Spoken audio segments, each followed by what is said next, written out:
bienvenidas aquí a La Política en Debate. Vamos a estar compartiendo esta jornada, por supuesto, con muchísima información, con muchos temas que atraviesan a nuestra provincia. Así que, como siempre, los invito a compartir el informe del día de hoy. Vamos a ver.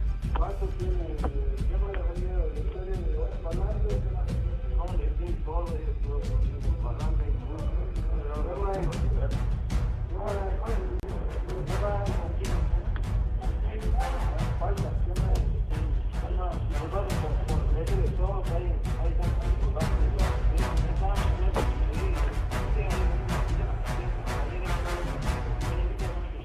y no está enviando más fondos como si se los envía al AMBA del país, esto que siempre planteamos, volvemos a tener país de primera y de segunda, sí, usuarios de primera, de segunda, empresas de primera y segunda, y hablamos claramente de lo que es el AMBA versus el interior del país. Queda abandonado de alguna manera el interior.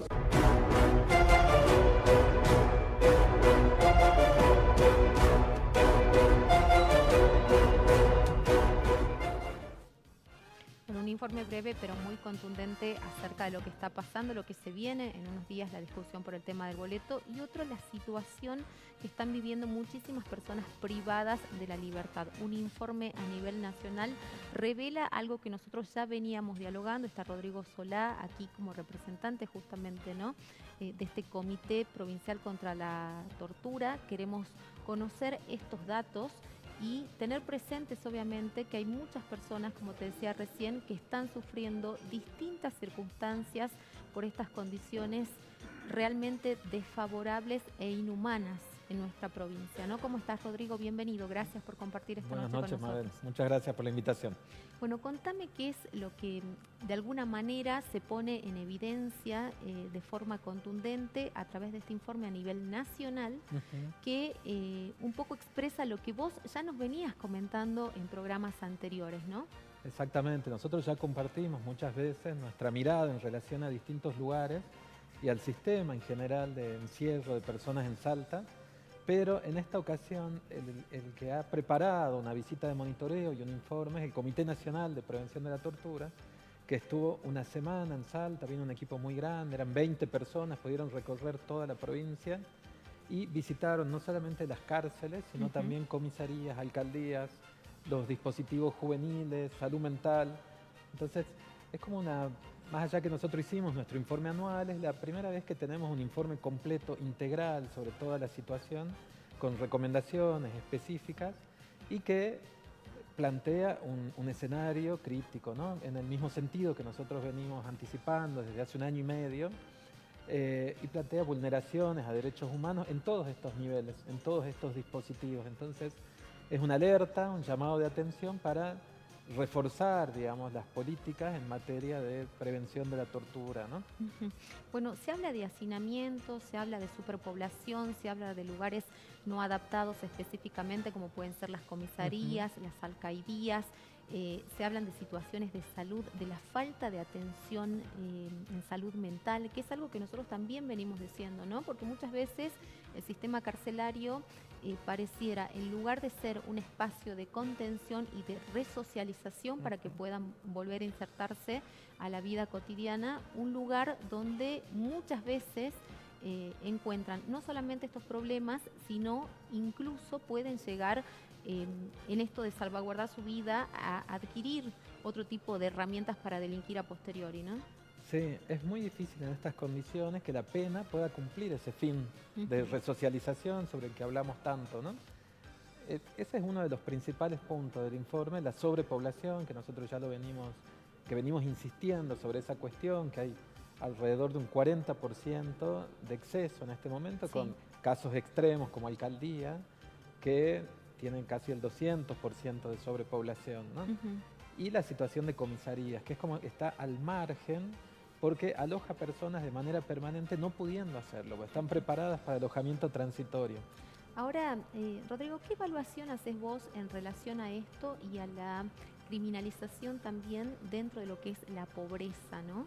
Porque me imagino que en estos lugares hacinados no están los grandes delincuentes, aquellos que cometen grandes delitos económicos, que terminan cobrándose la vida de muchísimas personas, que además sabemos que en Argentina, en un país como el nuestro, generalmente no prosperan, ¿no?, los llamados delincuentes de guante blanco, y sí, quizás aquellos que, sin ánimo de justificarlos, por condiciones de vulnerabilidad, de pobreza, de falta de educación, de una real inserción en la sociedad, terminan cometiendo distintos tipos de delitos que son gravosos y que dañan a personas, pero que bueno, que tienen este contexto.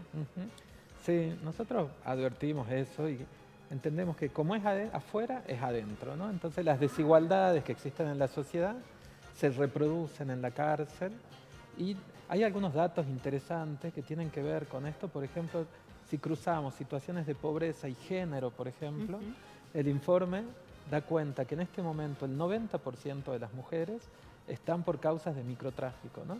Y nosotros conocemos a esas mujeres porque las visitamos regularmente y son mujeres que han estado en condiciones de extrema vulnerabilidad, pobreza, indigencia, con mucha carga de familia y han sido condenadas por este microtráfico que casi fue la única alternativa que tuvieron y que nosotros decimos hay que también juzgar con perspectiva de género estas cuestiones y entender que también podrían llegar hasta tener un trato de víctimas en estas cuestiones, ¿no? Y en vez de darle ese trato, se le da un trato de delincuente y pasan a engrosar estos listados en las cárceles, ¿no? Claro. Y cumpliendo inclusive a veces penas que son cortas y que, bueno, ya las mujeres que tienen hijos, que tienen más de 5 años, no pueden estar con esos hijos, son separados, los hijos pasan a estar con otros familiares o con otras personas. Entonces hay toda una alteración de las dinámicas familiares también y que eso va a terminar impactando también a esos niños y niñas, ¿no? Seguro, y esto que vos mencionás es algo muy típico de provincias como la nuestra, ¿no? En una zona de frontera. Donde sabemos que lamentablemente abunda, ¿no? El tráfico de sustancias ilegales.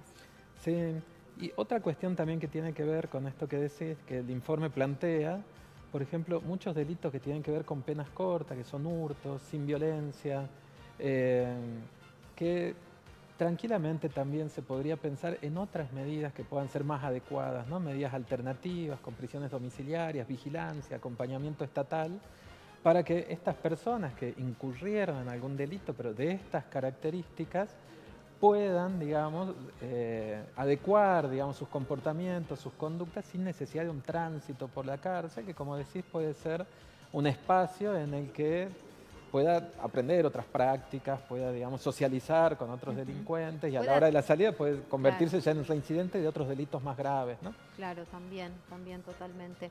¿Y por qué crees que se da esta superpoblación? Porque vos mencionás justamente estas aristas, ¿no? Donde dicen, bueno, hay una cantidad efectiva de gente procesada, se podrían tomar otras medidas alternativas. ¿Por qué no se está haciendo esto? También consultarte si tenés datos de un crecimiento exponencial del delito que lleve a este hacinamiento generalizado, y ahí también tenemos que empezar a discutir la prevención, ¿no?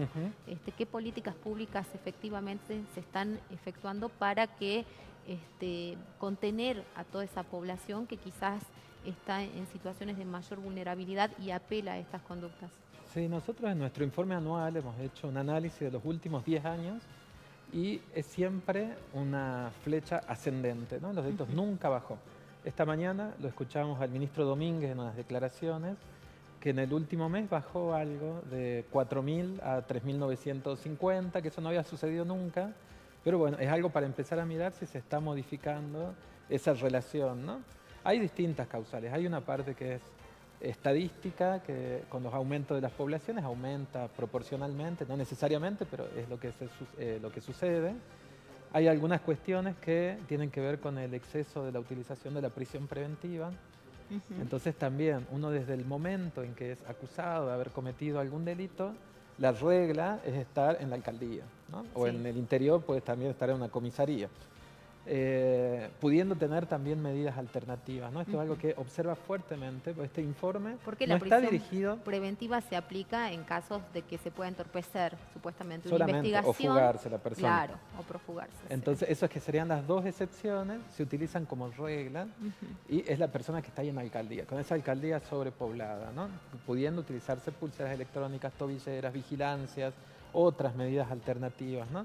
Entonces, el comité le habla también al Poder Judicial para que revise esas cuestiones. Ese es uno de los puntos. El otro de los puntos tiene que ver con esto, el microtráfico, que ahora es provincial, entonces hay un aumento también.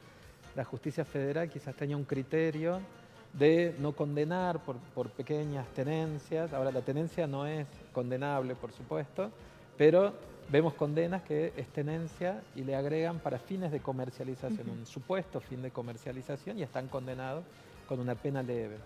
Después hay personas también que tienen penas muy cortas, a veces son por 1 año, por ejemplo, y están cumpliendo condena efectiva en este momento, o por menos de 1 año. Entonces, hay, por ejemplo, en el informe citan hurto de gallinas, por ejemplo, ese tipo de cosas, que no llegan ni siquiera a hacer un tratamiento psicológico, porque no llegan a cumplir 1 año en la cárcel. Entonces no tiene ningún sentido que esté adentro de una cárcel si no se va a hacer ningún tipo de acompañamiento, ¿no?